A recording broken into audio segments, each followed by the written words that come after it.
السلام علیکم ورحمۃ اللہ وبرکاتہ۔ نحمدہ ونصلی علی رسولہ الکریم، اما بعد، فاعوذ باللہ السمیع العلیم من الشیطان الرجیم، بسم اللہ الرحمن الرحیم۔ ھذان خصمان اختصموا فی ربہم، وقال تعالی اذ یغشیکم النعاس امنة منہ وینزل علیکم من السماء ماء لیطہرکم بہ وَيُذْهِبَ عَنْكُمْ رِجْزَ الشَّيْطَانِ وَلِيَرْبِطَ عَلَىٰ قُلُوبِكُمْ وَيُثَبِّتَ بِهِ الْأَقْدَامَ۔ صدق اللہ العظیم۔ تمام تعریفیں اللہ رب العالمین کے لیے، درود و سلام نبی آخر الزمان محمد عربی صلی اللہ علیہ وسلم پر۔ برادر محترم رضا احمد خان صاحب، سیکریٹری تعلیم جماعت اسلامی ہند شہر حیدرآباد، اور معزز سامعین، اسلامی تاریخ کا ایک بہت ہی روشن باب جنگ بدر کا ہے۔ وہ چیپٹر جسے جب بھی کھولا جائے گا اہل ایمان کے عزم اور حوصلے میں اضافہ ہوگا، خدا پر ایمان اور اس پر بھروسے میں مزید پختگی کی کیفیت پیدا ہوگی،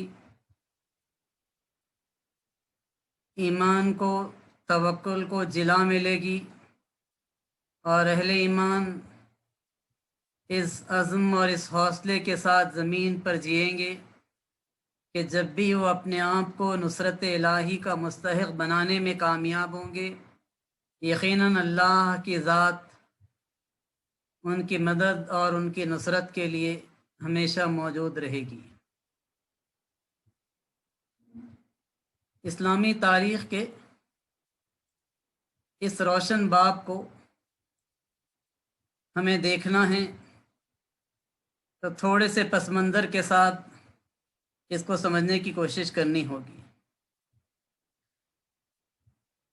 جزیرہ نمائے عرب کی اس کیفیت کو دیکھیے کہ نبی اکرم صلی اللہ علیہ وسلم کی دعوت مکے میں 13 سال تک بلند ہوتی رہی، اور پھر اس کے بعد وہ مرحلہ آیا جبکہ نبی اور آپ کے ساتھیوں کو اپنے محبوب وطن کو چھوڑ کر ہجرت کرنی پڑی۔ وہ وطن جس کو چھوڑنا نبی اکرم صلی اللہ علیہ وسلم کے لیے بہت ناپسندیدہ تھا، اور جس سے رخصت ہوتے ہوئے آپ نے یہ بات کہی تھی کہ اے مکہ تو میرے لیے بڑا محبوب ہے، یہاں کے رہنے والے اگر مجھے مجبور نہیں کرتے تو میں ہرگز تجھے نہیں چھوڑتا۔ صحابہ کرام کو بھی اپنے محبوب وطن کو چھوڑنا پڑا، اور پھر اس کے بعد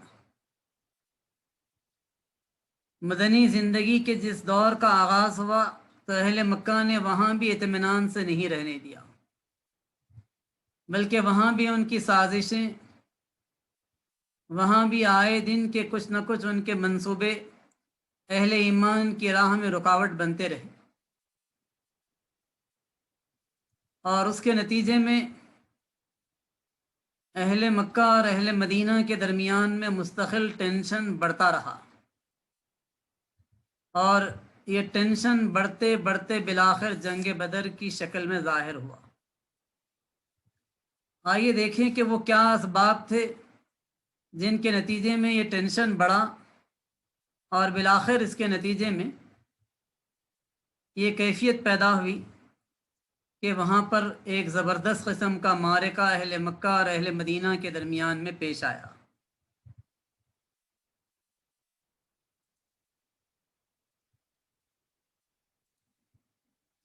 نبی اکرم صلی اللہ علیہ وسلم نے جس موقع پر ہجرت کی تو اس موقع پر اللہ کے رسول صلی اللہ علیہ وسلم کو ہجرت کرنے کے بعد اس بات کا بہت اچھی طریقے سے اندازہ ہو چلا تھا کہ اہل مکہ کے جتنے تجارتی قافلے گزریں گے، یہ سارے کے سارے قافلے مدینے کے بالکل قریب سے اس ہائی وے پر سے ہوتے ہوئے گزریں گے، جو ہائی وے مسلمانوں کی زد میں ہوگی، مسلمانوں کے کنٹرول میں ہوگی، اور یہ وہ ہائی وے ہے جو دراصل اہل مکہ کے لیے معاشی شہرک کی حیثیت رکھتی، لائف لائن کی حیثیت رکھتی، اور یہاں پر مسلمان اگر اپنا کنٹرول کرنے میں کامیاب رہیں گے تو اس کا نتیجہ یہ نکلے گا کہ اہل مکہ کو اس ذریعے سے کنٹرول کرنا بہت آسان ہو جائے گا۔ اہل مکہ کو بھی اس بات کا اچھی طریقے سے اندازہ تھا کہ کسی موقع پر بھی محمد صلی اللہ علیہ وسلم ان کی اس معاشی شہرک پر ہاتھ ڈال سکتے، چنانچہ اس کے لیے بھی وہ لوگ پریشان رہتے تھے، لیکن کبھی یہ بات کھل کر سامنے نہیں آئی تھی۔ ایک مرحلہ ایسا آیا جبکہ انصاری صحابہ میں سے ایک بہت بڑے سردار حضرت سعد بن معاذ رضی اللہ تعالیٰ عنہ طواف کرنے کے لیے کعبے کو پہنچے، تب ابو جہل نے خانہ کعبہ کے انٹرنس پر ان کو روک دیا اور کہا کہ تم محمد صلی اللہ علیہ وسلم اور ان کے ساتھیوں کو پناہ دو جو ہمارے دشمن ہیں، اور ہم تم کو اطمینان کے ساتھ مکے میں طواف کرنے دیں۔ حضرت سعد بن معاذ رضی اللہ تعالیٰ عنہ نے جب ابو جہل سے یہ بات سنی تو جواب میں کہا کہ خدا کی قسم اگر تم نے مجھے طواف سے روکا تو میں تمہیں اس چیز سے روک دوں گا جو تمہارے لیے اس سے زیادہ اہم ہے، یعنی مدینے کے پاس سے تمہارا راستہ۔ جیسے ہی حضرت سعد بن معاذ رضی اللہ تعالیٰ عنہ نے یہ وارننگ ابو جہل کو دی، ابو جہل کو اور پھر اس کے بعد سارے اہل مکہ کو اندازہ ہو گیا کہ آئندہ مسلمانوں کے ساتھ ہمارے معاملات بہت خطرے میں پڑ سکتے ہیں۔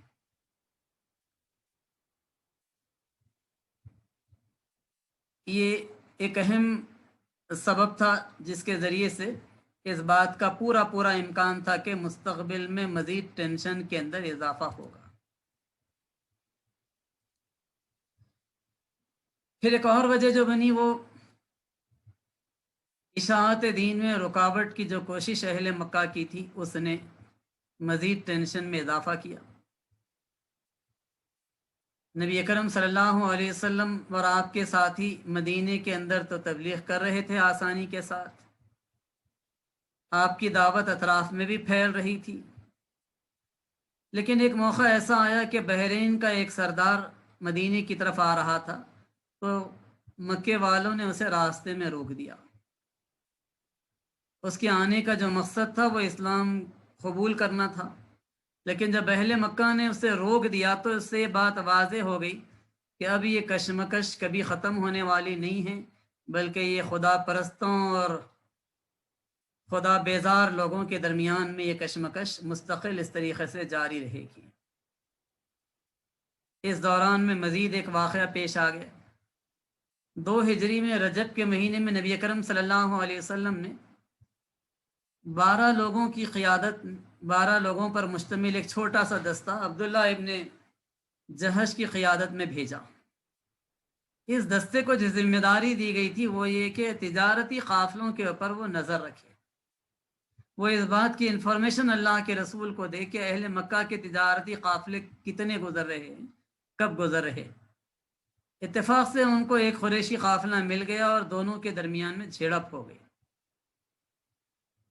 اللہ کے رسول صلی اللہ علیہ وسلم نے صرف انفارمیشن رکھنے کے لیے کہا تھا، لیکن دونوں کے درمیان میں جب جھڑپ ہو گئی تو اس جھڑپ میں مکے کا ایک شخص عمر ابن حضرمی قتل ہو گیا اور 2 گرفتار ہوئے۔ اللہ کے رسول صلی اللہ علیہ وسلم کو جب اطلاع ملی تو اللہ کے رسول نے اس پر ناپسندیدگی کا اظہار کیا، اس لیے کہ اللہ کے رسول نے ان کو جنگ کرنے لڑنے کی اجازت نہیں دی تھی، صرف نظر رکھنے کے لیے کہا تھا۔ اور اللہ کے رسول نے اس موقع پر مقتول کی طرف سے مقتول کے لیے خون بہا عطا کیا، یعنی کچھ رقم دے کر ان کے رشتہ داروں کو راضی کرنے کی کوشش کی۔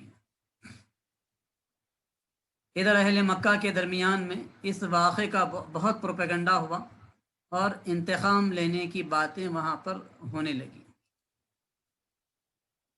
ٹینشن کو بڑھانے والی مزید ایک چیز اچانک ہوئی، وہ یہ کہ مدینے کے آؤٹ اسکرٹس میں ایک مقام تھا جہاں پر اللہ کے رسول کے جانور اور صحابہ کرام کے جانور چراہ کرتے تھے۔ اس چراگاہ میں مختلف اونٹ گھوڑے وغیرہ رہتے تھے۔ ایک مکے کے سردار نے اچانک اس چراگاہ پر حملہ کیا اور بہت سارے جانوروں کو لوٹ کر بھگا کر وہ لے گیا۔ یہ کھلا کھلا ڈاکہ تھا جو مسلمانوں کے لیے ایک چیلنج تھا۔ مسلمانوں کو جیسے ہی اطلاع ملی، انہوں نے کرز ابن جابر فہری نامی اس مکی سردار کا تعاقب کیا، لیکن وہ تیز رفتاری کے ساتھ وہاں سے بھاگ نکلنے میں کامیاب ہوا اور مسلمانوں کی پکڑ میں نہیں آ سکا۔ اس واقعے نے مزید دونوں گروہوں کے درمیان میں ٹینشن کو بڑھا دیا۔ اہل مکہ چاہتے تھے کسی طریقے سے مدینے میں قائم ہوئی نئی اسلامی ریاست کو ختم کر دیا جائے۔ بالآخر انہوں نے فیصلہ کیا کہ ایک زبردست قسم کی جنگ ہونی چاہیے اور اس جنگ کے ذریعے سے مدینے کی اس نوزائیدہ اسلامی ریاست کا مکمل طور پر خاتمہ کیا جانا چاہیے۔ فیصلہ اس بات کا کیا گیا کہ اس کے لیے زبردست وسائل جمع کیے جائیں اور ایک بڑا تجارتی قافلہ سیریا کو بھیجا جائے اور اس سے جتنا پروفٹ آئے وہ سارا کا سارا پروفٹ اس جنگ میں لگا دیا جائے جو مسلمانوں کی مدینے کی اس نئی ریاست کے خاتمے کے لیے ہوگی۔ چنانچہ ابو سفیان کو اس قافلے کا سردار بنایا گیا اور پھر مکے کے مختلف لوگوں نے اپنا مال اس کے اندر انویسٹ کیا، یہاں تک کہ وہاں کی خواتین نے اپنے زیور تک کاروبار میں لگا دی۔ چنانچہ ایک زبردست قسم کا قافلہ اس نیت کے ساتھ وہاں سے نکل پڑا کہ جو کچھ بھی پروفٹ ان کو ملے گا، یہ پروفٹ بالآخر مسلمانوں کے خلاف جنگ میں استعمال ہوگا۔ اس قافلے کے مال تجارت کا اندازہ کیا جا سکتا ہے اس بات سے کہ مورخین لکھتے ہیں کہ 1000 اونٹ اس قافلے کے ساتھ تھے اور پھر 50,000 دینار کا سامان تھا۔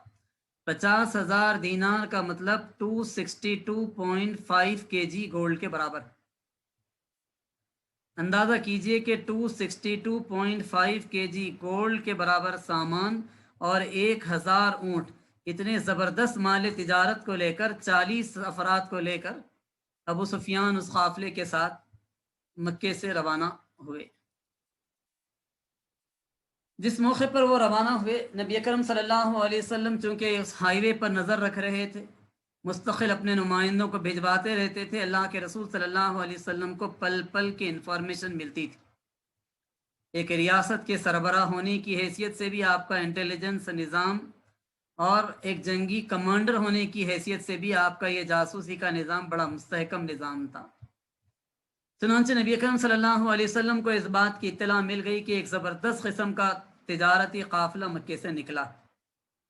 اللہ کے رسول صلی اللہ علیہ وسلم نے فوراً صحابہ کے درمیان میں اعلان کروا دیا کہ نکل پڑو، شاید کہ اللہ غنیمت تمہارے حوالے کر دے۔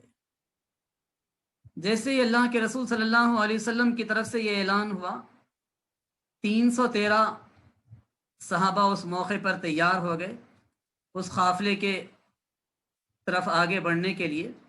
روایات کہتی ہیں کہ اس میں 82 یا 83 یا 86 مہاجر تھے اور باقی سارے انصاری صحابہ تھے۔ نبی اکرم صلی اللہ علیہ وسلم 313 کے اس لشکر کو لے کر اس قافلے کا پیچھا کرنے کے لیے نکلے، لیکن اس دوران میں انفارمیشن یہ ملی کہ یہ قافلہ جو سیریا کو جا رہا تھا، سیریا کی طرف تو چلا گیا اور وہاں پر اس نے بزنس کیا اور پھر اس کے بعد اس کو جو کچھ پروفٹ ملا، اس پروفٹ کو لے کر وہ وہاں سے پلٹا۔ اللہ کے رسول صلی اللہ علیہ وسلم ادھر مدینے سے نکلے اور اب اللہ کے رسول کے لیے بڑا آسان تھا کہ اس قافلے پر آپ ہاتھ ڈال دیں،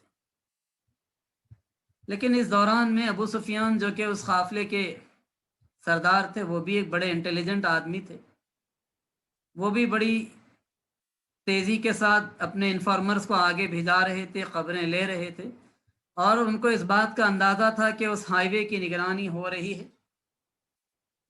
اپنے اس اندیشے کو انہوں نے صحیح طور پر جاننے کے لیے قافلہ جب مدینے کے کچھ قریب پہنچا تو قافلے کو پیچھے رکایا اور خود آگے چل پڑے، اور مدینے کے قریب سے جہاں سے وہ ہائی وے گزرتی تھی وہاں پر پہنچے تو دیکھا کہ 1-2 لوگ وہاں موجود تھے۔ ان سے سوال کیا کہ کیا مدینے کے کچھ لوگ یہاں آئے تھے؟ انہوں نے کہا کہ ہم کو یہ تو نہیں معلوم کہ آنے والے مدینے کے تھے، لیکن ہم نے وہاں پر 2 اونٹ سواروں کو دیکھا تھا۔ جگہ انہوں نے بتائی۔ ابو سفیان تیزی کے ساتھ وہاں پر گئے اور وہاں کی مٹی پر انہوں نے پیر مارے اور اس کو الٹا اور پلٹا تو اس کے اندر سے کچھ مینگنیاں نکلی اونٹنیوں کی. ایک کو انہوں نے توڑا تو اندر سے کھجور کی گٹلی نکلی. فوراً انہوں نے پکارا کہ واللہ یہ تو مدینے کے اونٹ ہی ہو سکتے ہیں جن کے چارے میں کھجور استعمال ہوتے ہیں، ان کی گٹلیاں یہ ہیں. اور فوراً اس ذہین آدمی نے اندازہ لگایا اور وہاں سے تیزی کے ساتھ وہ واپس پلٹے اور پلٹ کر اپنے قافلے کو انہوں نے کہا کہ راستہ بدل دو، تم خطرے میں. اور ایک پتھریلے لمبے راستے کو انہوں نے اختیار کیا اور اس لمبے راستے کو اختیار کر کے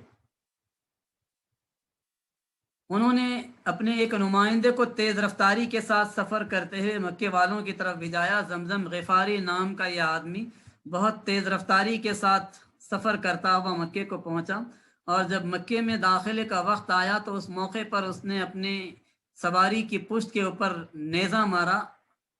جانور کے جسم سے خون کا فوارہ ابلنے لگا. اس موقع پر اس نے اپنے کپڑے پھاڑے اور اپنے بالوں کو بکھیر لیا اور پکارتا ہوا مکے میں داخل ہوا کہ مدد مدد مدد مدد. اہل مکہ تیزی کے ساتھ خطرے کے اس اعلان کو سن کر دوڑ پڑے اور پوچھا کہ کیا معاملہ ہے. تو اس موقع پر ان لوگوں نے یہ بات بتلائی، زمزم غفاری نے ان لوگوں کو یہ بات بتلائی کہ تمہارا قافلہ خطرے میں ہے، اس کی مدد کے لیے، اس کی حفاظت کے لیے دوڑ پڑو. جیسے ہی یہ بات انہوں نے سنی وہ لوگ غصے سے اور غضب سے بے چین ہو گئے، اس لیے کہ مال تجارت لگانے والوں میں سارا کا سارا مکہ شامل تھا، اور ان کو جب اندیشہ ہوا کہ ان کا قافلہ لٹنے والا ہے محمد صلی اللہ علیہ وسلم اور ان کے ساتھیوں کے، تو بے چین ہو کر بہت تیز رفتاری کے ساتھ انہوں نے ایک زبردست لشکر تیار کیا. اور روایات یہ بتلاتی ہیں کہ 1300 افراد کا یہ لشکر آنن فانن تیار ہو گیا، جس کے ساتھ 1000 اونٹ تھے، 70 گھوڑے تھے، اور پھر اس کے ساتھ انہوں نے اپنے ساتھ ناچنے اور گانے والیوں کو بھی لیا، شراب بھی لی، اور اس طریقے سے زبردست ہتھیاروں کے ساتھ سفر کا آغاز کیا. سفر کے آغاز کے موقع پر ابو جہل سیدھے خانے کعبہ کو گیا. غلاف کعبہ کو اس نے پکڑا اور پکڑ کر دعا کی کہ الہی ہم دو گروہوں میں سے جو گروہ حق پر ہے تو اس کی مدد فرما. ان تستفتحوا فقد جاءکم الفتح وان تنتهوا فهو خیر لکم. اس نے کہا تھا کہ الہی ہم میں سے جو گروہ حق پر ہے تو اس کی مدد فرما، اور جو برسر باطل ہے اس کا تو خاتمہ کر دے. اللہ رب العالمین نے بات بتلائی کہ جو حق پر تھا اس کی مدد ہم نے کی اور باطل گروہ کو ہم نے نقصان پہنچایا. سفر کا آغاز ہوا، 1300 کا لشکر آگے بڑھا. ادھر ابو سفیان نے پتھریلے راستے سے بڑی تیز رفتاری کے ساتھ اپنے قافلے کو بڑھایا. ادھر نبی اکرم صلی اللہ علیہ وسلم نکلے تھے مدینے سے، لیکن جب تک اللہ کے رسول وہاں پہنچتے اطلاع ملی کہ قافلہ اس ہائی وے پر سے سفر کر کے نہیں آ رہا ہے بلکہ راستہ بدل کر وہ ہمارے رینج سے نکل گیا. اللہ کے رسول صلی اللہ علیہ وسلم نے فوراً اس موقع پر صحابہ کرام کا ایک اجتماع منعقد کیا اور اس موقع پر صحابہ سے تجویز طلب کی. اللہ کے رسول کو اس بات کی بھی اطلاع مل چکی تھی کہ قافلہ تو نکل گیا ہے رینج سے، ساتھ میں ایک زبردست لشکر نکل پڑا ہے مکے سے. تو آپ نے لوگوں سے کہا کہ لوگوں، اللہ نے مجھ سے یہ وعدہ کیا تھا کہ یا تو قافلہ ملے گا یا تو لشکر ملے گا. اب یہ قافلہ تو نکل گیا ہے ہمارے ہاتھوں سے، اب یہ لشکر اس طرف بڑھ رہا ہے، مجھے مشورہ دو کہ کیا کرنا چاہیے. حضرت ابوبکر اٹھے، انہوں نے کہا کہ اللہ کے رسول آپ فیصلہ کیجئے، ہم آپ کے ساتھ ہیں. اللہ کے رسول نے پھر کہا کہ لوگوں مجھے مشورہ دو. حضرت عمر اٹھے، انہوں نے کہا کہ اللہ کے رسول آپ ڈیسیشن لیجئے، آپ جو فیصلہ کریں گے ہم آپ کا ساتھ دینے تیار ہوں گے. اللہ کے رسول نے پھر کہا کہ لوگوں مجھے مشورہ دو. تو اس پر حضرت مقداد اٹھے اور انہوں نے کہا کہ اللہ کے رسول ہم موسیٰ کی امت کی طرح نہیں ہیں جس نے کہا تھا کہ تم اور تمہارا رب دونوں جا کر لڑو، ہم تو یہاں بیٹھے ہیں. اللہ کے رسول ہم آپ کے دائیں پیچھے اور آگے اور دائیں بائیں آگے پیچھے ہر طرف سے لڑنے کے لیے تیار. اللہ کے رسول نے ان کے حق میں دعا کی، لیکن پھر کہا کہ لوگوں مجھے مشورہ دو. تو سعد ابن عبادہ اٹھے اور انہوں نے کہا کہ اللہ کے رسول کیا آپ انصار سے چاہتے ہیں جواب؟ اب تک اٹھ کر جواب دینے والے تینوں کے تینوں مہاجرین تھے، اور نبی اکرم صلی اللہ علیہ وسلم چاہتے تھے کہ جواب انصار ہی کی طرف سے آئے، اس لیے کہ ہجرت کے موقع پر اہل مدینہ سے جو ایگریمنٹ ہوا تھا اس میں یہ بات تو شامل تھی کہ مدینہ کے اوپر کوئی حملہ ہوگا تو اہل مدینہ ڈیفینڈ کرنے میں نبی کا ساتھ دیں گے، لیکن مدینہ سے باہر نکل کر جنگ لڑنے کے بارے میں کوئی ایگریمنٹ نہیں تھا۔ اس لیے اللہ کے رسول چاہتے تھے کہ انصاری صحابہ کی طرف سے کھل کر کوئی بات آ جائے۔ چنانچہ اس موقع پر جب سعد ابن عبادہ نے کہا تو اللہ کے رسول نے کہا کہ ہاں تمہاری ہی طرف اشارہ ہے۔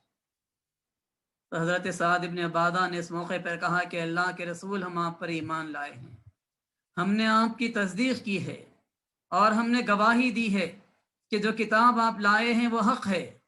اللہ کے رسول ہم نے آپ کی اطاعت اور فرمانبرداری کا عہد کیا۔ اللہ کے رسول جس طرف آپ کی مرضی ہو تشریف لے چلیے۔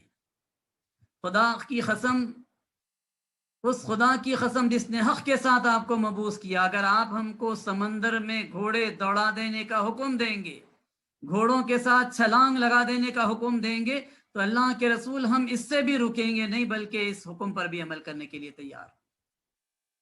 اللہ کے رسول صلی اللہ علیہ وسلم کے چہرے پر مسکراہٹ آ گئی، چہرہ خوشی سے تمتمانے لگا۔ اللہ کے رسول چاہتے تھے کہ انصاری صحابہ کی طرف سے کوئی کنسرن مل جائے، کوئی بات کھل کر آ جائے۔ جیسے ہی یہ بات حضرت سعد ابن عبادہ کی طرف سے آئی، اللہ کے رسول صلی اللہ علیہ وسلم نے ڈیسیشن لے لیا کہ ہم اب آگے بڑھیں گے لشکر کے مقابلے کے لیے۔ چنانچہ نبی اکرم صلی اللہ علیہ وسلم 313 کے اس لشکر کو لے کر آگے نکلے۔ دوسری طرف جب مدینے کے راستے کو چھوڑ کر پتھریلے راستے کو اختیار کرنے والا قافلہ مسلمانوں کے رینج سے نکلنے کی اطلاع اہل مکہ کو ملی تو حکیم ابن حزام جو بنو زہرہ کا سردار تھا، اس نے کہا کہ میں جنگ کے لیے اب چلنا نہیں چاہتا، ہمارے نکلنے کا مقصد قافلے کی حفاظت تھا، قافلہ جب محفوظ طریقے سے واپس آ رہا ہے تو غیر ضروری میں جنگ کرنا نہیں چاہتا۔ یہ کہہ کر وہ اپنے 300 ساتھیوں کو لے کر وہاں سے پلٹ گیا اور اب 1000 اہل مکہ میدان کی طرف آگے بڑھنے لگے۔ مورخین لکھتے ہیں کہ پوری زندگی بنو زہرہ کے قبیلے کے لوگوں نے اپنے سردار حکیم نے حزام کی قدردانی کی، اس کی عزت کی، یہ کہتے ہوئے کہ اس کے صحیح ڈیسیشن کی وجہ سے بدر کے میدان میں ہم نقصان اٹھانے سے بچ گئے۔ لیکن دوسری طرف ابو جہل کا زعم تھا، غرور تھا، اس نے کہا کہ ہم جائیں گے، پورے عرب پر اپنی دھاک بٹھا کر واپس آئیں گے، ہماری محفلیں جمیں گی، ان محفلوں میں باپ دادا کی بہادری کے واقعات سنیں گے اور سنائیں گے، ناچ اور گانا دیکھیں گے، اور مستقبل میں کسی کی ہمت نہیں ہونی چاہیے کہ وہ ہمارے کسی قافلے کی طرف آنکھ اٹھا کر بھی دیکھے۔ اور یہ کہہ کر 1000 کے لشکر کو لے کر وہ آگے بڑھا۔ ادھر نبی اکرم صلی اللہ علیہ وسلم کا 313 کا لشکر بھی آگے بڑھا۔ اب اسلامی لشکر کے لیے ایک بڑی آزمائش بھی تھی کہ پہلی مرتبہ یہ لشکر نکلا ہے، اور بعض لوگوں کو یہ بڑا مشکل بھی محسوس ہو رہا تھا۔ قرآن نے کہا کہ کما اخرجک ربک من بیتک بالحق وان فریقا من المؤمنین لکارہون، یاد کرو جبکہ تمہیں حق کے ساتھ تمہارے پروردگار نے نکالا تھا تمہارے گھروں سے، اور تم میں سے گروہ کو یہ ناگوار گزر رہا تھا۔ لیکن بہرحال اللہ رب العالمین نے ان کو بھی استقامت عطا کی، جس کا نتیجہ نکلا کہ 313 کا یہ لشکر بدر کے میدان کی طرف تیزی کے ساتھ آگے بڑھا، اور اللہ کے رسول صلی اللہ علیہ وسلم بدر کے میدان میں پہنچ کر وہاں پر پڑاؤ ڈالنے میں، دشمن سے پہلے پہنچ کر پڑاؤ ڈالنے میں کامیاب ہوئے۔ اس موقع پر ایک صحابی نے کہا کہ اللہ کے رسول جس مقام کو آپ نے سلیکٹ کیا ہے وہ وحی الہی کی روشنی میں ہے یا آپ کا اپنا ڈیسیشن ہے؟ اللہ کے رسول نے کہا کہ نہیں، وحی الہی نہیں ہے، میرا اپنا فیصلہ ہے۔ تو انہوں نے کہا کہ اللہ کے رسول جنگی لحاظ سے اس سے اچھی جگہ فلاں ہے، اس لیے کہ وہ اونچائی پر ہے اور اگر بارش ہوگی تو پانی بہتے ہوئے نیچے آئے گا، یہاں دلدل کی سی کیفیت ہوگی، ہم اونچے مقام پر قبضہ کر لیں گے۔ اللہ کے رسول نے اس مشورے کو بھی قبول کر لیا۔ ایک صحابی نے مشورہ کیا بدر کے اس میدان میں پانی کے چھوٹے چھوٹے بہت سے چشمے ہیں، ان ساروں کو بند کر دیجئے، ایک بڑے چشمے پر قبضہ کر لیجئے اور اگر مکے والے آئیں گے تو پانی کے لیے مجبور ہوں گے، ہم سے مانگیں گے، ہم دیں گے تو پانی پی پائیں گے۔ اللہ کے رسول نے اس مشورے کو بھی قبول کر لیا۔ ایک صحابی نے مشورہ دیا کہ اللہ کے رسول، بدر کے میدان کے پچھلے حصے میں ایک ٹینٹ لگوا لیں، اور اس ٹینٹ میں اگر آپ رہیں گے تو وہاں سے پورے میدان پر آپ کی نظر رہ پائے گی، اونچائی پر ٹینٹ لگے گا، اور اس طریقے سے آپ پورے میدان جنگ کا نظارہ کر سکیں گے، خبر رکھ سکیں گے، وہاں سے ہدایات آپ بھیجا سکیں گے۔ اور اللہ کے رسول، اگر خدا نخواستہ کوئی ناخوشگوار صورت نکلتی ہے تو اس صورت میں ہمارے لیے آسان بھی ہوگا کہ ہم آپ کو پیچھے کے راستے سے حفاظت کے ساتھ کہیں پہنچانا چاہیں تو پہنچا بھی سکیں گے۔ اللہ کے رسول نے اس مشورے کو بھی قبول کیا۔ نبی اکرم صلی اللہ علیہ وسلم نے اتنی ایمرجنسی سچویشن میں اتنے سارے مشوروں کو قبول کیا، خود بھی جنگ کے لیے مشاورت کی۔ یہ اسلام کی مشورے کی روح کو بتانے والی چیز ہے۔ قرآن نے حکم دیا ہے وَشَاوِرْهُمْ فِي الْأَمْرِ، اپنے معاملات میں مشورہ کیجئے، اور کہا کہ وَأَمْرُهُمْ شُورَىٰ بَيْنَهُمْ، معاملات کو آپس کے مشورے سے اہل ایمان طے کیا کرتے ہیں۔ فَإِذَا عَزَمْتَ فَتَوَكَّلْ عَلَى اللَّهِ، اور جب فیصلہ کر لیں تو پھر اللہ کے بھروسے کے اوپر آگے بڑھ جائیں امپلیمنٹ کرنے کے لیے۔ اللہ کے رسول صلی اللہ علیہ وسلم کا یہ اسوہ ہمارے لیے ایک نمونہ ہے کہ اہل ایمان اپنے علم اور اپنی عقل ہی کو سب کچھ نہیں سمجھتے، بلکہ مشاورت کے ساتھ وہ ڈیسیشنز لیا کرتے۔ نبی اکرم صلی اللہ علیہ وسلم بدر کے میدان میں تھے۔ اللہ کے رسول صلی اللہ علیہ وسلم نے اس موقع پر لشکر کے الگ الگ حصے کیے۔ میمنہ دائیں حصے کو کہتے ہیں، میسرہ بائیں حصے کو کہتے ہیں، قلب درمیانی حصے کو کہتے ہیں۔ اللہ کے رسول صلی اللہ علیہ وسلم نے میمنہ کے کمانڈر کی حیثیت سے حضرت زبیر ابن عوام رضی اللہ تعالیٰ عنہ کو ذمہ داری دی۔ میسرہ کے کمانڈر کی حیثیت سے حضرت مقداد رضی اللہ تعالیٰ عنہ کو ذمہ داری دی۔ سامنے کے حصے میں تیر اندازوں کو بتایا کہ صفیں جب بنیں گی کل میدان جنگ میں تو تمہاری یہ جگہ ہوگی۔ یہ ساری تیاری 16 رمضان 2 ہجری کو ہوئی۔ اس موقع پر اللہ کے رسول صلی اللہ علیہ وسلم جو خبریں رکھ رہے تھے اس کا اندازہ کیجئے کہ بدر کے میدان میں پہنچنے سے تھوڑا پہلے اللہ کے رسول صلی اللہ علیہ وسلم حضرت ابو بکر کے ساتھ لشکر سے آگے نکلے۔ ایک بوڑھے شخص سے ملاقات ہوئی۔ اللہ کے رسول نے اس بوڑھے سے کہا کہ کیا تمہیں اس بات کی کوئی اطلاع ہے کہ مکے سے کوئی لشکر نکلا؟ تو اس بوڑھے نے کہا کہ اس وقت بتاؤں گا جب تم اپنا تعارف کرواؤ۔ اللہ کے رسول نے کہا کہ تعارف اس وقت کروائیں گے جب تم بتاؤ۔ تو اس نے کہا اچھا بدلے میں ہی تعارف کراؤ گے؟ تو اس نے کہا کہ اگر مجھے خبر دینے والے نے صحیح خبر دی ہے تو فلاں تاریخ کو مکے سے ایک لشکر نکلا ہے، اور میرے اندازے کے مطابق اس وقت فلاں وادی میں وہ قیام کیے ہوئے۔ اللہ کے رسول صلی اللہ علیہ وسلم نے اس کے اندازے کو چیک کرنے کے لیے اسے سوال کیا کہ کیا تمہیں اس بات کی کوئی خبر بھی ہے کہ مدینے سے بھی کوئی لشکر نکلا ہے؟ تو اس نے پھر کہا کہ مجھے اگر اطلاع دینے والے نے صحیح اطلاع دی ہے تو مدینے سے فلاں تاریخ کو ایک لشکر نکلا ہے اور اب فلاں مقام پر قیام کیے ہوئے ہے۔ اس بوڑھے کا اندازہ ایگزیکٹلی کریکٹ تھا، اتنا صحیح تھا کہ اللہ کے رسول نے اندازہ کر لیا کہ اہل مکہ کے بارے میں بھی اس کے اندازے میں کوئی غلطی نہیں ہوگی۔ اس کے بعد اللہ کے رسول پلٹے تو اس نے کہا کہ تم نے تو تعارف کی بات کہی تھی۔ تو اللہ کے رسول نے کہا جواب نہیں دیا، تو اس نے کہا کہ کم سے کم یہ تو بتاتے جاؤ کہ تمہارا تعلق کس سے ہے؟ تو اللہ کے رسول نے کہا کہ ہمارا تعلق پانی سے ہے، اور یہ کہہ کر آگے بڑھ گئے۔ نبی اکرم صلی اللہ علیہ وسلم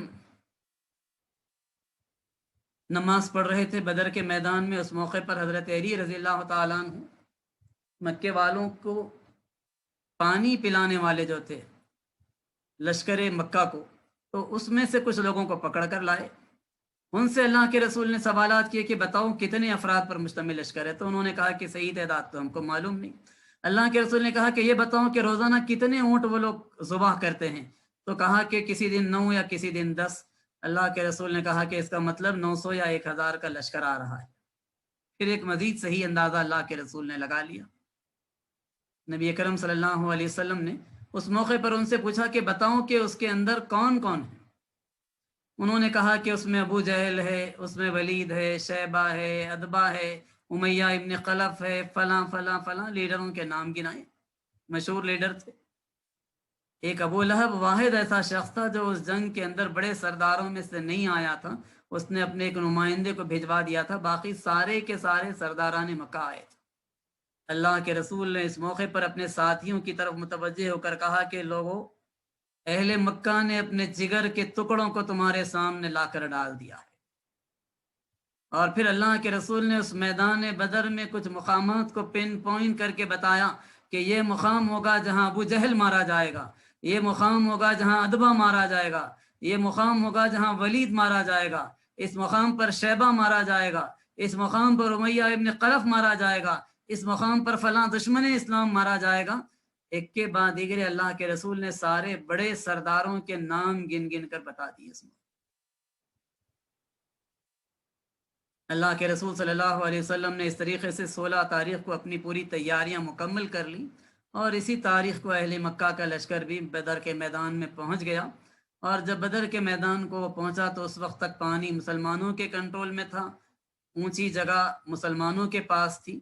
اللہ رب العالمین نے اس موقع پر مسلمانوں کی مدد اس طریقے سے کی کہ بارش برسی، اور جب وہ پانی برسا تو اس کا نتیجہ نکلا کہ پانی اوپر کی جگہ سے بہتے ہوئے نیچے آیا، اوپر کی زمین پانی برس کر بہ جانے کے نتیجے میں جم گئی، سخت ہو گئی وہاں کی مٹی، گھوڑوں کو دوڑنا، اونٹوں کا چلنا اور پیدل لوگوں کا آگے پیچھے حرکت کرنا آسان ہو گیا۔ اور پانی نیچے اہل مکہ کی طرف جب بہ کر آ کر جمع ہوا تو وہاں دلدل کی سی کیفیت پیدا ہو گئی، کیچڑ جمع ہو گیا وہاں پر۔ اللہ کے رسول کے ساتھی نے جو مشورہ دیا تھا وہ مشورہ اس موقع پر کام آیا۔ قرآن نے اسے اللہ کی مدد و نصرت سے تعبیر کرتے ہوئے بتایا کہ اذ یغشیکم النعاس امنة منه ينزل عليكم من السماء ماء ليطهركم به ويذهب عنكم رجس الشيطان وليربط على قلوبكم ويثبت به الاقدام۔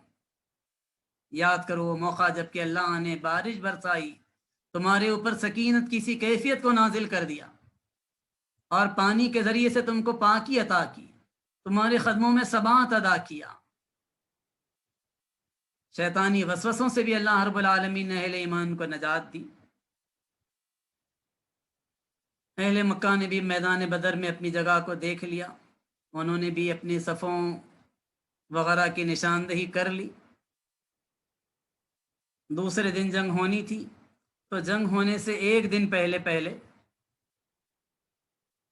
رات میں عمیر ابن وہب کو انہوں نے ذمہ داری دی کہ وہ مسلمانوں کے لشکر کے بارے میں صحیح اندازہ کریں کہ کتنی تعداد۔ یہ شخص قیافہ شناسی کا ماہر بھی سمجھا جاتا تھا۔ تیزی کے ساتھ اس نے مسلمانوں کے لشکر کے اطراف میں ایک لمبا چکر کاٹا، پلٹ کر آیا، اور پھر اس کے بعد کہا کہ نہیں ٹھہرو، مجھے کچھ آگے جانے دو، اور پھر اس نے 5 کلومیٹر تک اطراف میں اپنے گھوڑے کو دوڑایا، اور پھر آ کر کہا کہ میں نے اچھی طریقے سے اندازہ کر لیا ہے کہ کوئی مزید لشکر ان کی مدد کے لیے نہیں ہے، یہ کم و بیش 300 لوگ ہیں، اس سے زیادہ لوگ نہیں آئے۔ لیکن اے مکے والوں، میں دیکھ رہا ہوں اور یہ محسوس کر رہا ہوں کہ ان کے اونٹوں کے ساتھ بلائیں میں نے دیکھی ہیں، اور میں محسوس کرتا ہوں کہ ان میں کا کوئی آدمی کم سے کم تمہارے ایک آدمی کو مارے بغیر ختم ہونے والا نہیں ہے۔ مکے والوں، میرے مشورے کو سنو، اس جنگ کو ٹال کر کسی طریقے سے یہاں سے واپس چلے جاؤ، میں نقصان محسوس کر رہا ہوں۔ ادبا کے سامنے جب اس نے یہ باتیں کی تو ادبا نے کہا کہ میں بھی جنگ تو نہیں چاہتا، جاؤ ابو جہل سے بات کرو۔ ابو جہل کے پاس جا کر جب یہ باتیں اس نے کہی تو ابو جہل نے جواب میں کہا کہ یہ ادبا موت سے ڈرتا ہے، اس وجہ سے اس قسم کی بات مجھ سے کہنے کے لیے اس نے کہا۔ اور پھر اس موقع پر اس نے عمر ابن حضرمی جو قتل مسلمانوں کے ہاتھوں ہوا تھا، اس کے بھائی کو کہا کہ تم ہمارے لشکر کے اندر ایک چکر مارو اور انتقام کا اعلان کرو، اور کہو کہ ہم آج اپنے بھائی کا انتقام لیں گے، فریاد کرو لوگوں میں کہ دیکھو ہمارے ساتھ ظلم ہوا تھا، انتقام لینے کے لیے ہم آئے، تاکہ اس کے نتیجے میں لوگوں کے اندر جنگ کی آگ بھڑک جائے۔ یہ سنتے ہی عمر ابن حضرمی کا بھائی جنگ لشکر کے اندر گیا اور اس نے فریاد کر کر کے لوگوں کو جنگ کے اوپر ابھارا، اور اب اس کے بعد بالآخر یہ بات طے پا گئی کہ جنگ ہوگی، جنگ کے بغیر ہم واپس نہیں پلٹیں گے۔ اللہ کے رسول نے اس موقع پر یہ بات کہی کہ دیکھو اگر خیر ہے ان کے اندر تو ادبا کے اندر ہے، اگر ادبا کے مشورے کو یہ لوگ مان لیں گے تو یہ بچ جائیں گے، لیکن اہل مکہ بہرحال بغیر جنگ کے جانے کے لیے تیار نہیں تھے۔ رات کا منظر 16 اور 17 رمضان کے درمیان کی کچھ اس طریقے کا تھا کہ یہاں پر محفل جمی، گانے کی محفل ہوئی، ناچنے والوں نے ناچ پیش کیا، باپ دادا کی بہادری کے قصے سنائے گئے، فخر اور غرور کی باتیں ہوئی، اور دوسری طرف اسلامی لشکر کا منظر لوگوں نے دیکھا کہ خدا کو پکار رہے ہیں، دعائیں اور استغفار، رکوع اور سجود اور نمازیں۔ گویا کہ دیکھنے والا دونوں لشکروں کی کیفیت کو دیکھ کر یہ کہنے پر مجبور تھا کہ ایک لشکر دنیا میں اپنی بڑائی کو قائم کرنے کے لیے آیا ہے اور دوسرا لشکر خدا پرست لشکر ہے جو اللہ کی بڑائی کے علاوہ کوئی اور جذبہ نہیں رکھتا۔ اور پھر دیکھنے والا یہ کہہ سکتا تھا کہ ان دونوں لشکروں میں سے کس لشکر کو اللہ کی مدد ملنی چاہیے، کون سا لشکر مدد الہی اور نصرت الہی کا مستحق ہے۔ دونوں لشکروں کی ظاہری کیفیت کو دیکھ کر یہ بات بتا دی جا سکتی۔ 17 رمضان کی صبح ہوئی، نبی اکرم صلی اللہ علیہ وسلم نے اس موقع پر اپنی ہدایت کے مطابق، پہلے سے منصوبہ بندی کے مطابق صفوں کو ترتیب دیا۔ میمنہ اور میسرہ کے کمانڈرز 2 گھوڑے تھے اور دونوں کے پاس ایک ایک تھا۔ حضرت زبیر اور حضرت مقداد کے پاس، انہوں نے کمانڈ سنبھال لی، اور پھر اللہ کے رسول صلی اللہ علیہ وسلم نے سینٹرل کمانڈ سنبھالی خود جنگ کی۔ تیر اندازوں کو حکم دیا کہ دیکھو تیر ہمارے پاس کم ہیں، خواہ تیر چلا کر ضائع نہیں کرنا۔ تلوار چلانے والوں کو حکم دیا کہ جب تک دشمن تمہارے رینج میں نہیں آ جائے اس موقع تک تم اپنی تلواروں کو بے نیام نہیں کرنا، دشمن خود حملہ کرے تو پہلے ڈھالوں پر ان کے حملے کو روکنا اور پھر اپنی تلواریں چلانا۔ یہ ساری ہدایات دینے کے بعد اللہ کے رسول اس ٹینٹ میں گئے اور سجدہ ریز ہو گئے، دعا کی کہ الہی تیری مدد کی ضرورت ہے، اے پروردگار اگر آج تیری مدد نہیں ملے گی تو روئے زمین پر قیامت تک تیرا نام لیوا باقی نہیں رہے گا، پروردگار میری مدد فرما، میری نصرت فرما۔ اللہ کے رسول یہ جملے کہتے جاتے ہیں، سجدے میں پڑے ہوئے ہیں، اور آپ کے جسم مبارک سے آپ کی چادر ڈھل ڈھل کر گرتی جاتی۔ حضرت ابوبکر رضی اللہ تعالیٰ عنہ اسے سیدھا کرتے جاتے ہیں، یہاں تک کہ حضرت ابوبکر پکار اٹھے کہ اللہ کے رسول بس کیجئے، بس کیجئے، خدا کی مدد آ کر رہے گی۔ گویا اللہ کے رسول کی دعا ایسی تھی کہ دیکھنے والا پکار اٹھا کہ یہ دعا کبھی ریجیکٹ نہیں ہو سکتی۔ اللہ کے رسول صلی اللہ علیہ وسلم اس کے بعد وہاں سے اٹھے، اس ٹینٹ سے باہر نکلے، اور جیسے ہی اللہ کے رسول صلی اللہ علیہ وسلم باہر نکلے تو اللہ کے رسول صلی اللہ علیہ وسلم کا چہرہ خوشی سے تمتمانے لگا۔ آپ نے پکار کر کہا کہ دیکھو ابو بکر، یہ بھورے رنگ کے گھوڑے پر جبرائیل آ گئے ہیں اور ان کے ساتھ فرشتوں کا لشکر اتر رہا ہے۔ اللہ کے رسول صلی اللہ علیہ وسلم نے حضرت جبرائیل کو دیکھا ایک چاکلیٹی کلر کے گھوڑے کے اوپر، اور پھر ساتھ ہی ساتھ قرآن حکیم کا یہ بیان موجود ہے 4 پارے میں کہ ہم نے 1000 نشان زدہ فرشتوں کے ذریعے سے مدد کی اپنے نبی کی۔ بِأَلْفٍ مِّنَ الْمَلَائِكَةِ مُرْدِفِينَ، 1000 فرشتوں کا یہ لشکر۔ اللہ کے رسول نے جیسے ہی دیکھا چہرہ خوشی سے تمتمانے لگا۔ اور رحیق المختوم میں صاحب کتاب نے یہ بات لکھی ہے کہ نبی اکرم صلی اللہ علیہ وسلم کی کیفیت کچھ ایسی تھی کہ تلوار آپ کے ہاتھ میں تھی، اور انہوں نے یہ الفاظ استعمال کی ہیں کہ اللہ کے رسول اچھلتے اور کودتے ہوئے دشمن کی طرف آگے بڑھے، اور اس موقع پر زمین سے اللہ کے رسول نے ایک مٹھی بھر کر مٹی اٹھائی اور دشمن کی طرف پھینکی، اور کہا کہ سیہزم الجمع ویولون الدبر، ان قریب یہ جتھا شکست کھا کر پیٹ پھیر کر بھاگے گا۔ سیرت نگار لکھتے ہیں کہ اس مٹی کا کم سے کم 1 ذرہ دشمن کے ہر سپاہی کی آنکھ میں گیا، آنکھیں ملنے پر وہ مجبور ہو گئے، اور اللہ رب العالمین نے کہا کہ وما رمیت اذ رمیت ولکن اللہ رما، اے نبی وہ مٹی آپ نے نہیں پھینکی بلکہ اللہ نے وہ مٹی پھینکی تھی جو دشمن کی آنکھوں کو بے چین کرنے پر مجبور کرنے والی بنی۔ اور پھر اس کے بعد نبی اکرم صلی اللہ علیہ وسلم نے جنگ کے لیے ادھر اہل ایمان کو اجازت دے دی، ادھر دشمن کے لشکر میں سے ایک زبردست قسم کا پہلوان آگے بڑھا یہ چیلنج کرتے ہوئے کہ آج مسلمانوں کے اس پانی کے چشمے سے میں پانی لیے بغیر واپس نہیں پلٹوں گا۔ یہ کہہ کر وہ آگے آیا، مسلمان دیکھنے لگے اس کو، ڈیل ڈول کے لحاظ سے وہ بہت زبردست قسم کا تھا اور بہت بھاری بھرکم پہلوان تھا۔ حضرت حمزہ آگے بڑھے اور تلوار کی ایک ضرب سے اسے اس چشمے کے اندر ہی انہوں نے گرا دیا، اور میدان بدر سے یہ پہلا دشمن اسلام تھا جو سیدھا جہنم کو پہنچا۔ اس موقع پر اہل مکہ کے 3 بڑے سردار عتبہ، شیبہ اور ولید آگے بڑھے، اور ان تینوں سرداروں نے اوپن چیلنج کیا کہ کون ہے جو ہمارے مقابلے کے لیے آئے۔ یہ بہت نامی گرامی سردار تھے۔ تو اس موقع پر 3 انصاری صحابہ آگے بڑھے تو انہوں نے کہا کہ تم اپنا تعارف کرواؤ۔ انہوں نے کہا، نام بتلائے تو کہا کہ تم ہماری ٹکر کے لوگ نہیں ہو، ہمارے مقابلے کے لوگوں کو بھیجاؤ۔ اللہ کے رسول نے کہا کہ حمزہ اٹھیے، علی اٹھو، عبیدہ آپ اٹھیے۔ اس طریقے سے یہ تینوں صحابہ نبی اکرم صلی اللہ علیہ وسلم کی ہدایت پر اٹھے اور تینوں بالمقابل گئے ان تینوں سرداروں کے۔ حضرت حمزہ اور حضرت علی نے پہلے ہی حملے میں ولید اور شیبہ کا خاتمہ کر دیا، لیکن یہ جو تیسرے صحابی تھے، وہ تیسرے صحابی عمر میں کچھ زیادہ تھے، ابو عبیدہ ابن حارث رضی اللہ تعالیٰ عنہ، ان کے اوپر عتبہ نے حملہ کیا اور اس حملے میں وہ شدید زخمی ہو کر گر گئے۔ لیکن حضرت حمزہ اور حضرت علی تیزی کے ساتھ پلٹے اور پھر ادبار پر حملہ کر کے ادبا کو ختم کیا، اور حضرت حمزہ نے اس موقع پر ابو عبیدہ کو اپنے کاندھے پر ڈالا، ان کو لے کر واپس پلٹے لا کر اسلامی لشکر میں چھوڑا، لیکن وہ شدید زخمی ہو گئے تھے۔ بدر سے واپسی میں چوتھے یا 5ویں دن ان کی شہادت واقع ہو گئی۔ پہلے ہی حملے میں جو 3 بڑے بڑے سردار ان کے اس طریقے سے مارے گئے، تو اس کے نتیجے میں انتہائی غضبناک کیفیت میں انہوں نے اسلامی لشکر کے اوپر حملہ کر دیا۔ نبی اکرم صلی اللہ علیہ وسلم کی ہدایات کو اہل ایمان نے پوری طریقے سے فالو کیا۔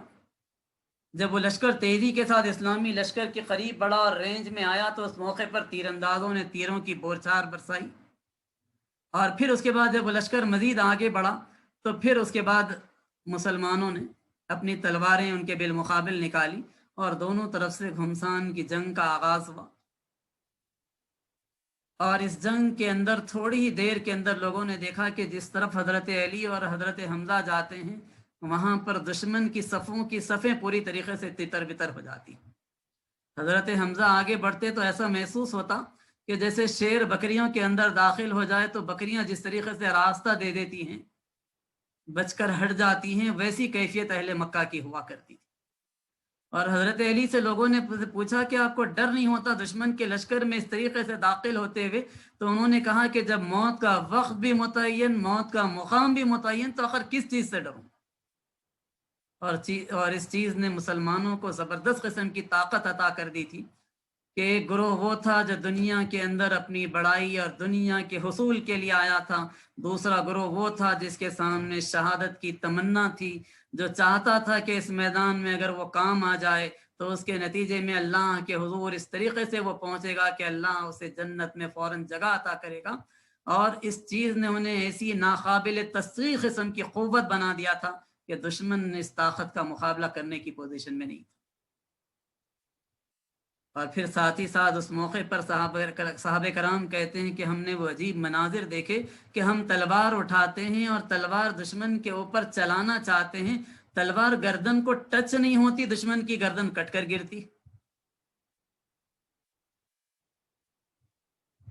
اور بعد میں بھی یہ معاملہ ہوا کہ جس موقع پر مسلمانوں نے دشمن کے قیدیوں کو پکڑنا چاہا، انہیں باندھنا چاہا، تو قیدی کہنے لگے کہ ہم کو تم نے تو نہیں مارا تھا، ہم کو تو مارنے والا فلاں گورا چٹا شخص تھا جو فلاں رنگ کے گھوڑے پر تھا۔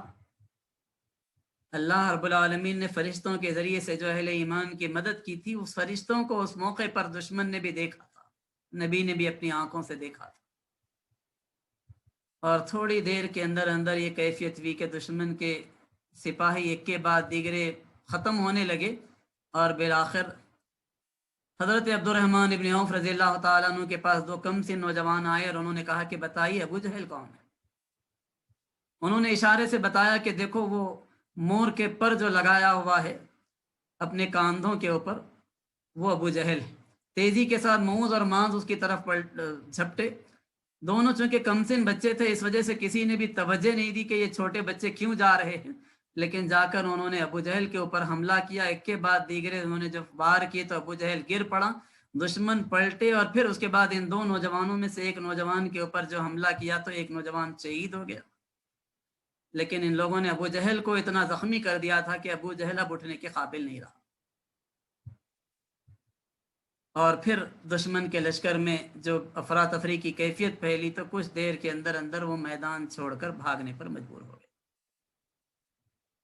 بھاگنے والوں کا مسلمانوں نے پیچھا کیا، اور پھر مسلمان پیچھا کر کے ان کو پکڑنے لگے، گرفتار کرنے لگے، یہاں تک کہ دوڑتے دوڑتے ان کے 70 لاشیں ان کی وہ پیچھے چھوڑ کر گئے، اور 70 لوگوں کو بھی وہ بچا نہیں سکے جو گرفتار کر لیے گئے۔ گویا 1000 میں سے 70 مارے گئے، 70 گرفتار ہوئے، اور اس طریقے سے اہل ایمان کے ان کے بالمقابل 14 صحابہ اس موقع پر شہید ہوئے۔ اللہ رب العالمین نے اہل ایمان کو ایک زبردست قسم کی کامیابی عطا کی۔ اس موقع پر ایک بڑے دشمن کو بچانے کی کوشش ہوئی۔ امیہ ابن خلف جو حضرت بلال کو شدید تکلیفیں دیا کرتا تھا، عبد الرحمن ابن عوف کا وہ دوست تھا، عبد الرحمن ابن عوف نے اسے بچانے کی کوشش کی تو حضرت بلال نے پکارا کہ لوگوں، اسلام کا ایک بڑا دشمن یہاں ہے۔ مسلمان تیزی کے ساتھ آئے دوڑتے ہوئے، عبد الرحمن ابن عوف نے کہا کہ تم لیٹ جاؤ۔ امیہ ابن خلف لیٹ گیا تو حضرت عبد الرحمن ابن عوف اس کے اوپر جھک گئے تاکہ لوگ عبد الرحمن ابن عوف کو دیکھ کر خاموش ہو جائیں، لیکن نیچے سے تلواریں داخل کر کے انہوں نے اس کے جسم کو چھلنی کر دیا، اور ایک بڑا دشمن اسلام یہاں پر ختم ہو گیا۔ اس طریقے سے ابو جہل بھی مارا گیا، امیہ ابن خلف بھی ختم ہوا، عتبہ، شیبہ اور ولید تو پہلے ہی حملے میں ختم ہو گئے تھے۔ بعض لوگ فرار ہونے میں کامیاب ہو گئے، جن میں خالد ابن ولید بھی شامل تھے اور عمر ابن عاص بھی شامل تھے۔ کچھ لوگ بہرحال گرفتار ہوئے۔ تو اس طریقے سے اس وقت میدان کی یہ کیفیت ہوئی کہ اللہ رب العالمین نے ایک بہت واضح قسم کی کامیابی اہل ایمان کو عطا کی۔ جنگ سے پہلے سراخہ ابن جاسم کی شکل میں، جو کہ ایک قبیلے کا سردار تھا، ابلیس آیا اور آ کر اس نے اہل مکہ کو اطمینان دلایا تھا کہ دیکھو میں تمہارے ساتھ ہوں۔ اور اس موقع پر جبکہ اس نے فرشتوں کو اپنی آنکھوں سے دیکھا تو میدان سے پلٹ کر بھاگنے لگا۔ اہل مکہ نے کہا کہ تم ہمیں چھوڑ کر کہاں بھاگ رہے ہو؟ وہ تو سمجھ رہے تھے کہ یہ سراخہ ابن جاسم ہے، لیکن وہ اصلاً ابلیس تھا۔ تو اس موقع پر اس نے کہا کہ میں وہ چیزیں دیکھ رہا ہوں جو تم کو نہیں دکھائی دیتی، اور روایات کے اندر یہ بات آتی ہے، سیرت نگار یہ لکھتے ہیں کہ ابلیس وہاں سے جو بھاگا تو سمندر تک دوڑتا چلا گیا، اور سمندر ہی میں جا کر اس نے پناہ لی۔ فرشتوں کو دیکھنے کے بعد پھر اس کو پلٹ کر رکنے کی کسی مقام پر ہمت نہیں۔ بنو زہرہ کے جو سردار حکیم ابن حزام، میں نے نام کہا غلطی سے، اخنس ابن شریح ان کا نام تھا۔ اخنس ابن شریح کی وجہ سے بنو زہرہ تو محفوظ رہے ہی رہے، البتہ ایک اور قبیلہ تھا، قبیلہ بنو عدی، جس سے حضرت عمر کا تعلق تھا۔ بنو عدی کے لوگ بھی بچے رہے، لیکن ان کے بچنے کی وجہ اصلاً یہ تھی کہ حضرت عمر کے بالمقابل آنے کی ان میں سے کوئی آدمی بھی جرأت نہیں کر سکا، اور اس کے نتیجے میں قبیلہ بنو عدی کے لوگ بھی اس جنگ کے اندر حصہ لینے والوں میں نہیں رہے اور وہ بھی بچ گئے۔ تو اس طریقے سے اللہ رب العالمین نے اس پہلے بڑے معرکے میں اہل ایمان کو ایک زبردست قسم کی کامیابی عطا کی۔ اس کامیابی کے اندر جو ریزنز تھے ان میں سے کچھ مختصر سی باتیں میں آپ کے سامنے رکھتے ہوئے اپنی گفتگو کو ختم کروں۔ اہل ایمان اسلام کے لیے لڑ رہے تھے، اور اس کے نتیجے میں ان کے سامنے رشتوں کی بھی کوئی اہمیت نہیں تھی۔ جنگ کے بعد ایک موقع پر حضرت ابو بکر کے صاحبزادے نے ان سے یہ بات بتلائی کہ ایک موقع پر آپ میری رینج میں تھے اور میں چاہتا تو آپ پر حملہ کر کے آپ کو ختم کر سکتا تھا، جواب میں حضرت ابوبکر نے فرمایا خدا کی قسم اگر تم میری زد میں آتے تو میں تمہارا رشتہ داری کا کوئی لحاظ ہرگز نہیں کرتا۔ تو اس طریقے سے اہل ایمان جب لڑ رہے تھے تو اس موقع پر رشتہ داری کی کوئی اہمیت نہیں تھی ایمانی رشتے کے بالمقابل۔ دوسرا ایک اہم ریزن وہ تھا، وہ یہ کہ انتظامی لحاظ سے اسلامی لشکر کے اندر زبردست قسم کا ڈسپلن تھا۔ اہل مکہ کے اندر جو سسٹم تھا وہ ٹرائبل سسٹم تھا۔ ٹرائبل سسٹم کے اندر پورے کے پورے ٹرائبس کا کوئی ایک سردار عام طور پر نہیں ہوا کرتا، بلکہ ہر قبیلے کا الگ الگ سردار ہوا کرتا اور وہ اپنے سردار کو فالو کیا کرتا۔ لیکن یہاں پورے کے پورے 313 مسلمان ایک قائد کے انڈر میں تھے اور ان کے اوپر اپنی جان چھڑکنے کے لیے تیار تھے، جبکہ اہل مکہ کے اندر یہ کیفیت نہیں تھی۔ پھر تیسری چیز اہل ایمان کو نصرت الہی تھی۔ نبی اکرم صلی اللہ علیہ وسلم کی دعا کا بھی میں نے تذکرہ کیا، وہ دعا بھی یہاں موجود ہے، اور اللہ رب العالمین نے اپنی مدد کا بھی تذکرہ کیا۔ پھر چوتھی چیز ہے کہ قریش کی لشکر میں بددلی کی بھی ایک کیفیت تھی۔ جس موقع پر ان کے سامنے مشورہ آیا تھا تو مشورہ دینے والے نے یہ بات بھی کہی تھی کہ دیکھو اگر تم جنگ میں کامیاب ہو جاؤ تو اس کا مطلب اپنے کئی رشتہ داروں کو اپنے ہاتھوں سے تمہیں قتل کرنا پڑے گا، جو تمہارے لیے خود بھی ناپسندیدہ رہے گا۔ اور مان لو کہ تم کو جنگ میں شکست ہوتی ہے، تمہارے سردار مارے جاتے ہیں، تو پھر ان سرداروں کے بغیر تمہارے لیے زندگی میں کیا لطف باقی رہے گا، کیا مزہ باقی رہے گا؟ سنو میری بات، کسی طریقے سے جنگ کو اوائڈ کرو۔ اس نے یہ مشورہ دیا تھا اور اتباع کو یہ مشورہ پسند آیا تھا، لیکن اس کے باوجود ابو جہل کی ضد تھی، جس کے نتیجے میں جنگ ہوئی اور آپس میں اختلاف نے ان کے اندر بددلی کی اس کیفیت کو بڑھاوا دیا تھا۔ قریش کی صفوں کا جو انتشار تھا وہ وقتاً فوقتاً وہاں پر نمایاں ہوتا رہا تھا۔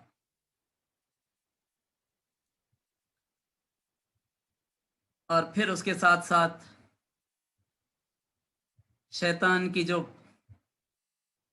ان کے درمیان سے فرار ہونے کی کیفیت تھی، قرآن نے اس کا بھی تذکرہ کیا یہاں پر سورہ انفال میں، کہ جب دونوں گروہوں کا آمنا سامنا ہوا تو وہ الٹے پاؤں پھر گیا، کہا کہ انی بری منکم انی ارا ما لا ترون انی اخاف اللہ، میں تم سے بری ہوں اور میں وہ دیکھ رہا ہوں جو تم نہیں دیکھ رہے ہو، مجھے تو اللہ سے ڈر ہوتا ہے، اللہ کی پکڑ بڑی شدید ہے۔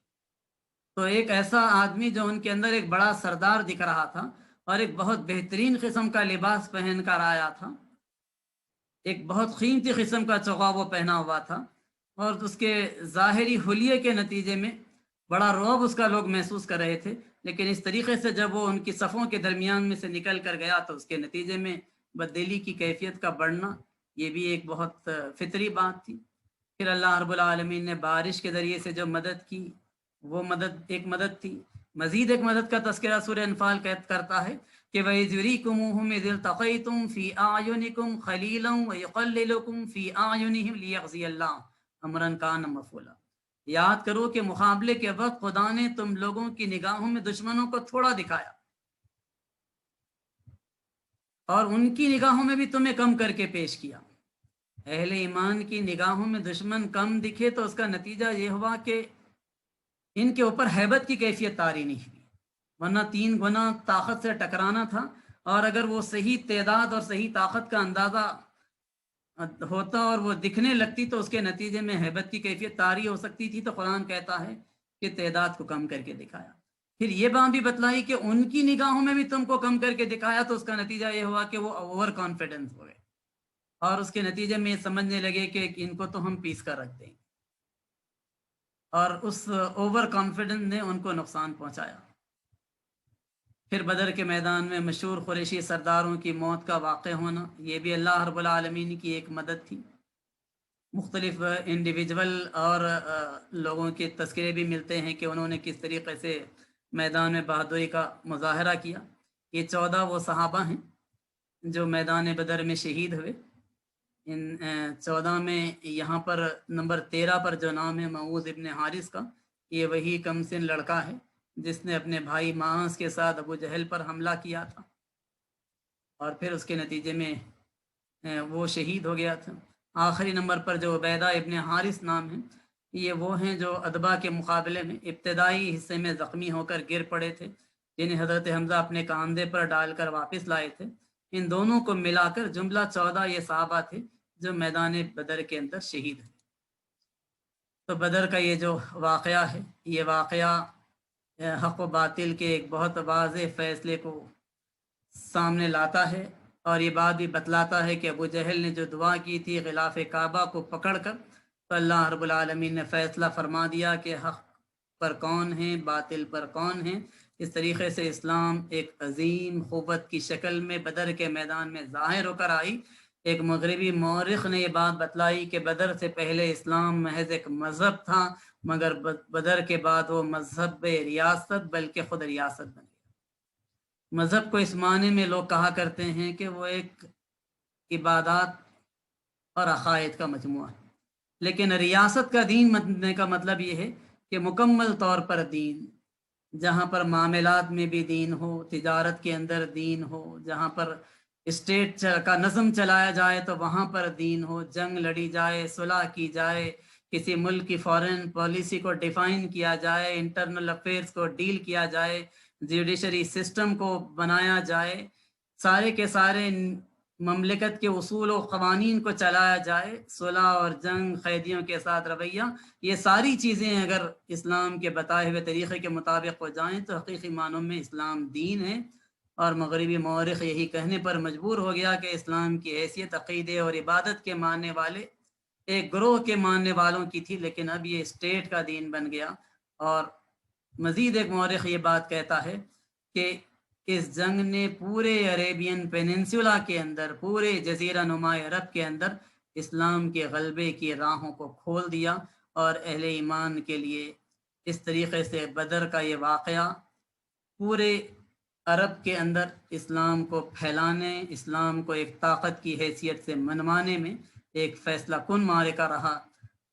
آج 14 صدیاں گزرنے کے بعد بھی اس واقعے کو ہم پڑھتے ہیں تو ایمان میں تازگی کی کیفیت پیدا ہوتی ہے، نصرت الہی کے اوپر یقین بڑھتا ہے، اللہ کی ذات پر ایمان بڑھتا ہے کہ وہ خدا جو 1400 سال پہلے موجود تھا آج بھی اپنی انہی صفات کے ساتھ موجود ہے۔